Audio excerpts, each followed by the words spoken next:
Hello everyone, it is me, Rillan, back to bring you another episode of Minecraft Construction and Adventure.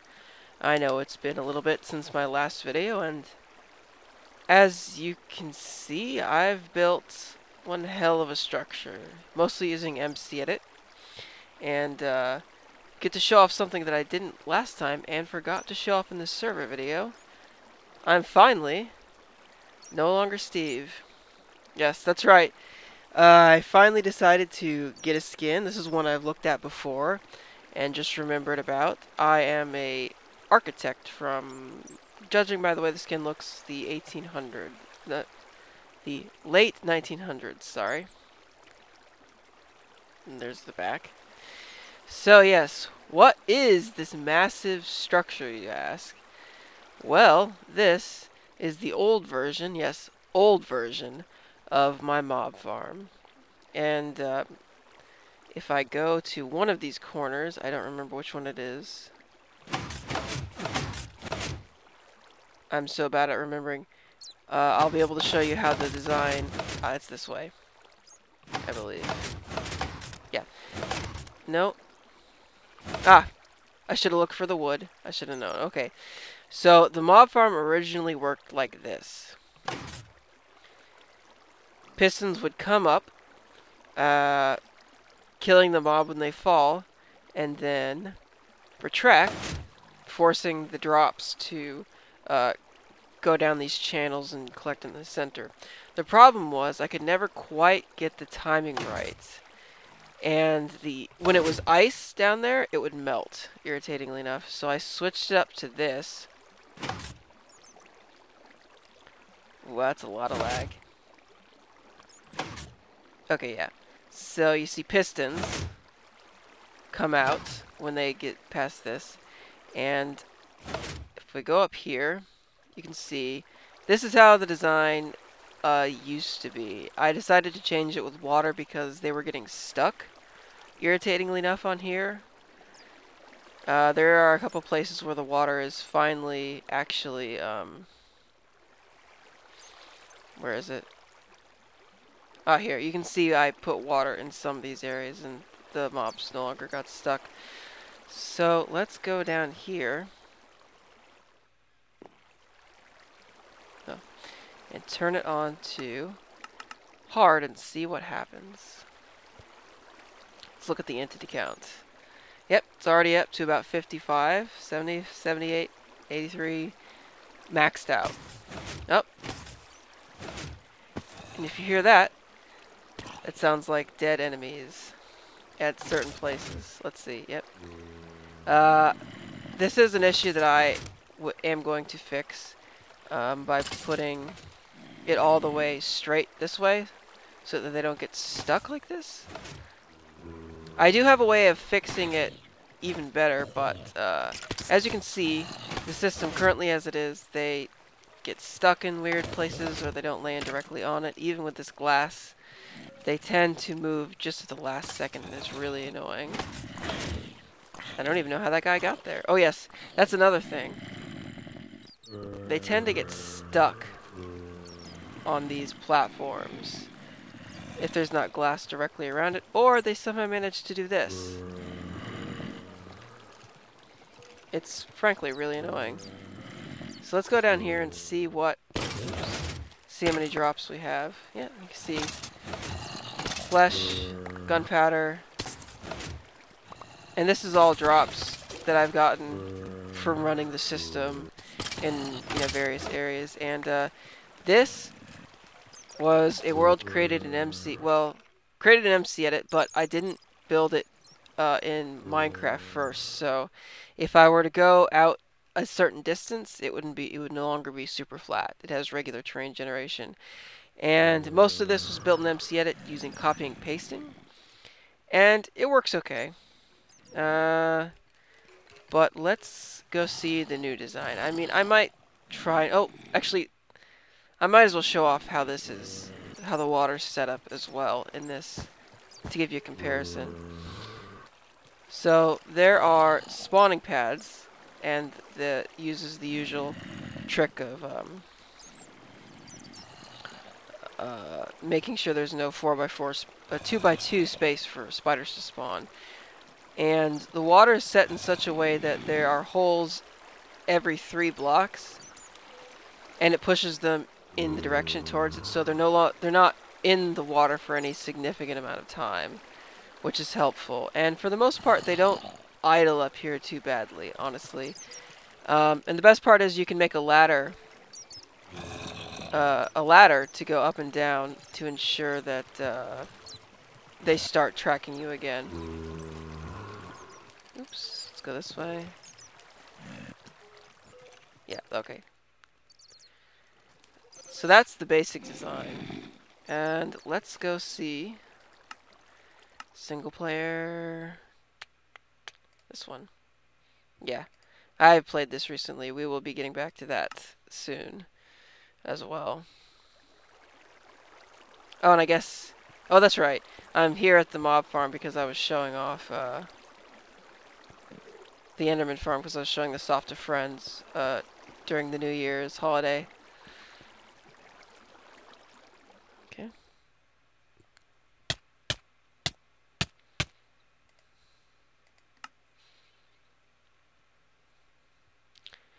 And wait for this to load. Yeah, you can see that the old mob farm still works just fine. Okay. I have not updated to the snapshot yet, so all of my redstone contraptions still work the way they do. Still work just fine, I believe. Wow, that's some serious chunk lag. Anyway, there were a couple things I wanted to show off over here before I show off the mob farm stuff. Assuming it ever loads. Oh god.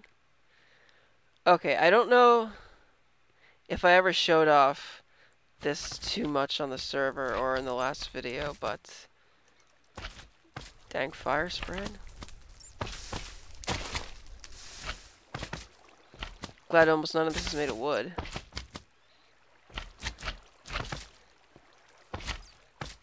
Okay, so this is the... Oh, damn. Okay, let me turn off those. Okay. So this is the new-ish, what is it, a vertical farm for wheat, carrots, potatoes, that kind of stuff. And the design was changed here. I'm pretty sure I changed this design. Or did I show this design off already? It was done in such a way that stuff wouldn't get stuck behind it. I don't know if I ever showed off that difference. I also put the wiring on the inside here. It seems to work okay. I really need to fix it. It's not, well, it works okay because the redstone signal is going up, not down. There's a lever down here that turns on the signal, and it moves its way up and activates everything it should. And I changed the outside of this so that there is no blocks between one layer, so it used to look like this, and now it's that. And this was just a test to see what kind of system I would need to collect the items. And now with the hopper that's getting added to vanilla, this is really easy to use. You just have to put glass, assuming Dinnerbone hasn't fixed that, glass in the center to ensure that items don't pass over the hopper in weird ways. Okay. So anyway, here is a couple tests that I did. Oh yeah, this is the original version of the way the mob farm works. So basically, mobs spawn up here. So let's turn to hard so that I can show this off. Creeper, skeleton, zombie. Oop, a little bit of lag spike there. And so this is the design. This isn't the final design because with this, spiders do spawn.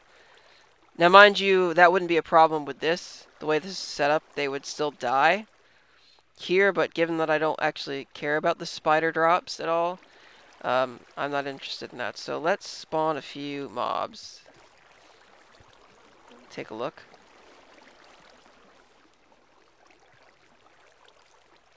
And this uses the piston. It uses piston catching mechanism as opposed to the one in jail's design with the upside down trap doors. Simply because I found that, well, first I did it because this was originally designed in mind with a feed the beast mob trap, but with the ability to use soul shards and just build like level 5 spawners and turn them on, and just turn them on, put a chunk loader in the area where they are, and log off the server for a bit and collect all the mobs, it's not an issue. And it's a ridiculous setup of redstone and tons of tripwires because the timing was just so hard to get exactly right. And I found that they were slipping through. Basically, the design is, on this at least, is the tripwire up here goes, closes the pistons when they fall. And the idea is that their body stands in this spot right here long enough for them not to despawn in that time. I'm getting a lot of lag right now. But as I said, that's the old design, and here were a couple others I was trying to figure out how to do. But let's go and see the actual design I went with. So, single player. Here we are. And this is an actual super flat world created in Minecraft. Actually, remember to do this. Okay, so, time, set day. Let's keep it on peaceful for now, so that I can show this off better. Oh god.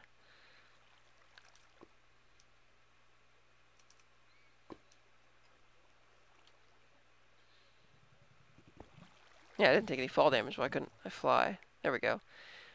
So yeah, as you can see, this is just a super flat world with nothing but sandstone all around. And I just went in MC Edit and just dug a giant hole in the ground, because the way mob spawning works is that the lower the LC coordinate is, like, it spawns more mobs the lower the LC. How should I put this? The LC coordinate is the lowest coordinate, or the highest that mobs spawn at, I guess. As I understand it, having that number be down lower works better. It's the same principle as the miniature Enderman farm that I made, the low one. So if it's this low, it actually spawns more mobs in the general area since it doesn't have to spread out spawning so well. You'll have to watch JL's video for that to get a better idea. And I originally put upside down half slabs to well, there is upside down half slabs here to keep mobs from spawning on the top. But I found out the hard way, bats spawn not on the ceiling, but the same way other mobs spawn. So there's just tons of bats in here. Should give you a good idea of how many mobs do end up spawning in this tiny little area. And this is how the spawning spaces ended up working out. I could make this one longer, I believe, with the way the wiring is set up, because I did not. Oops. Let's get up here and leave this way so that I can fix this. Come on. There we are. Did not need to have the lava this far over. It could be right here. And so basically what happens is a mob drops down onto this. Come on. Damn it. Okay. So a mob will... So much lag. A mob will drop down, stop it. Here, die. The pistons will open really quickly, like so quick it doesn't even catch it in the recording. Let's see if I can get it. Yeah. Because of the recording, you can't actually see it drop. But you note that it does fall through, so they clearly are moving. Yeah, there we go. So that's built with, if I can get out of here. Oh, there we are.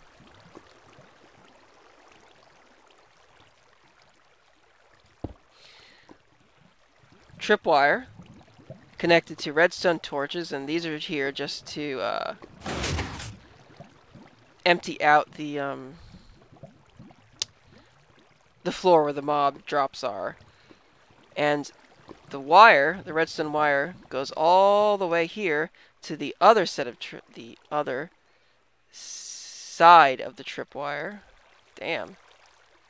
Here, which activates the opening and closing of it really, really quickly.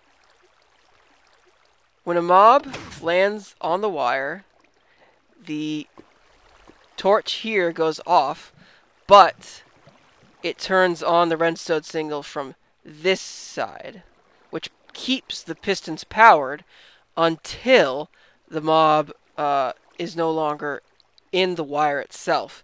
And in the time between the wire here turning off and taking the signal out, and the wire here turning the redstone torch back on, thereby extending the pistons, is long enough to do a, like, 1 tick, I believe. A 1 tick pulse to open and close this really quickly. So it's like this.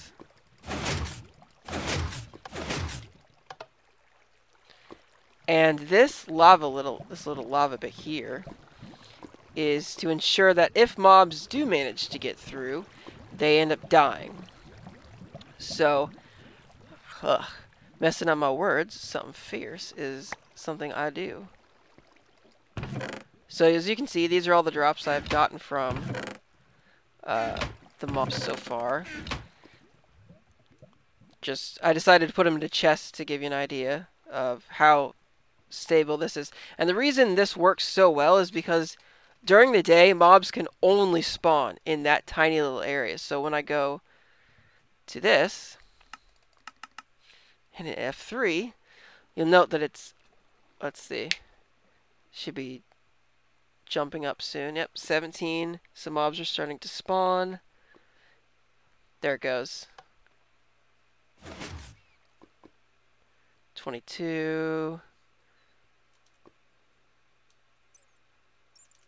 Let's go down this way. See if that affects it. No. Yeah. So about 22 are up there right now, I believe. But you'll notice that you can hear the mobs dying. So it does mean that they are spawning up here. Let's see how many are actually up here. Yeah. Doesn't seem like too many. Damn it. Too many are up here right now because of all the freaking bats.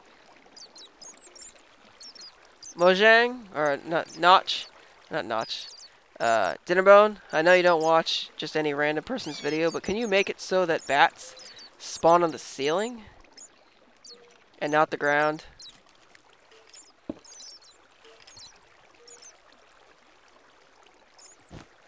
Bloody hell. This is also why I hate killing bats in creative mode. Yeah. Huge pain in my ass. Aw, crap. Anyway, let's go down here and see. Oh, it's funny, there weren't any other mobs spawned up there. Let's see if this fixes it, because I've noticed that occasionally bugs out.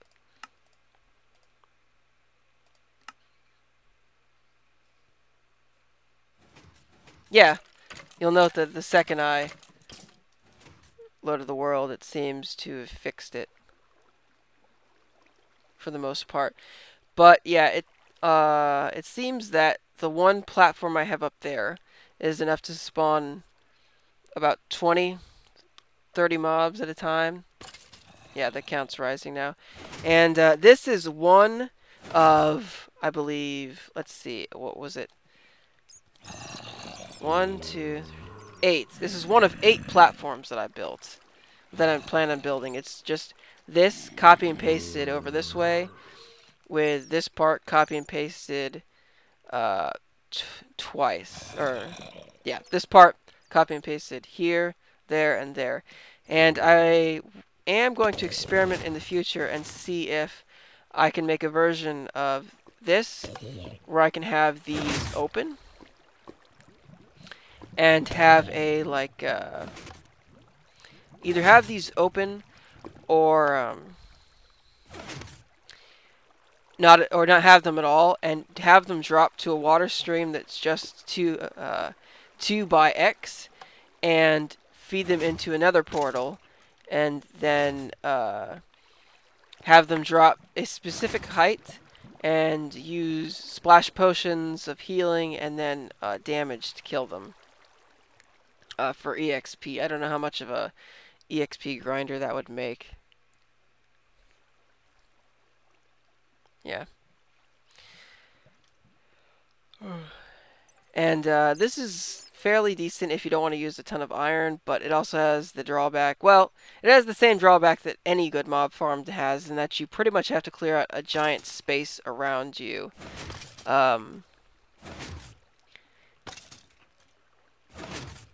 Or light up a significant number of the caves to get it to work correctly, unfortunately. But that's pretty much today's episode. This was just going to be a quickie showing off why the heck I've not uploaded anything in a while. I am planning on getting my race for the end. Race for the end. My eventually gets there in the end series soon. I'm also planning on playing more of the server at some point. I finally figured out what I want to do for the project on the server. I'm going to find myself a big 1,000 by 1,000 ocean, probably, or more, and build the base from Metal Gear Solid Peace Walker. And the mob trap is going to be underneath one of the platforms. There's just going to be, like, I'm going to build the mob trap in the ocean. And I'm going to dig out most of the ocean so that it's like just water and stuff. It should be really interesting to see.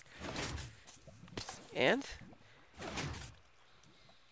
the only problem with this design is that occasionally drops sit on here for a while, but it's almost never that much of an issue with the number of mobs that end up falling down. Oops.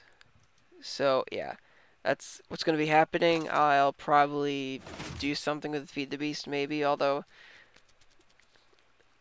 given that I'm only getting about 20, 25 frames per second in just vanilla Minecraft, I have no idea whether or not I'd be able to actually record Feed the Beast in 720p anyway. I might be able to get away with 480, but we shall see with that. So, this is Rillan signing off. Hope to see you again next time with another episode of Race for the End, or the server, the construction adventure, or maybe even PSP grab bag. How awesome would that be?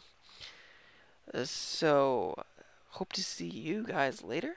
Goodbye, and have a good day.